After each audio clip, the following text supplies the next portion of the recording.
সেই স্বাদ। রস দেখাই, খাওয়াইতে তো পারবো না, রস দেখাই। একটু হইছে। এই বন্ধুরা সবাই কেমন আছো? এই দেখো আমরা মাঠে এসে একটু দুষ্টামিও করছি।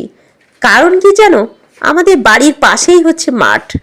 আর এই মাঠে যখন বিকেল হয় না, তখন সবাই আশেপাশে চলে আসে, এসে বেশ আনন্দ করে।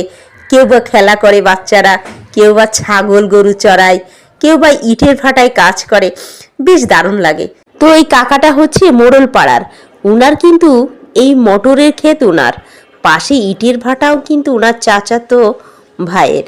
বেশ ভালোই। তবে আমাদের এখানে কিন্তু মুসলিম এবং খ্রিস্টান এই দুই সম্প্রদায় লোক এখানে বাস করে, হিন্দু সম্প্রদায় খুব কম আছে। তো বন্ধুরা আমরা একটু মাঠে ঘুরতে যখন এসেছি, তখন কিন্তু আমরা একটু রস খেতে পারি নাকি। দেখি রস কতটুকু হইছে, এই ভারে দেখে আসি। আসো। তো এবার কিন্তু আসলে রস খাওয়া হয়নি, যতই তোমরা যা বলো। রসই খাওয়া হইলো না, তোমার ভাই আসুক দেখি তো বলে। আর এই রস গাছ লাগিয়েছে কে জানো, ওই যে মোড়ল পাড়ারা।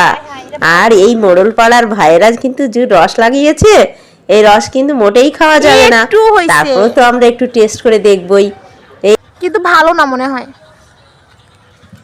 এই দেখো আমার ভাইয়ের বউ তো একটু টেস্ট করে দেখছে যে কেমন রসটা হয়েছে। বলছে বড়দি এবার তো রসই খেলাম না, কারণ আমার বাবা আসলে, আমাদের কিন্তু খেজুর গাছ চলে, কিন্তু আমার বাবা একটু বয়স হয়ে গিয়েছে, তো এই জন্য গাছ কাটতে পারে না। তো একটু টেস্ট করে দেখছে।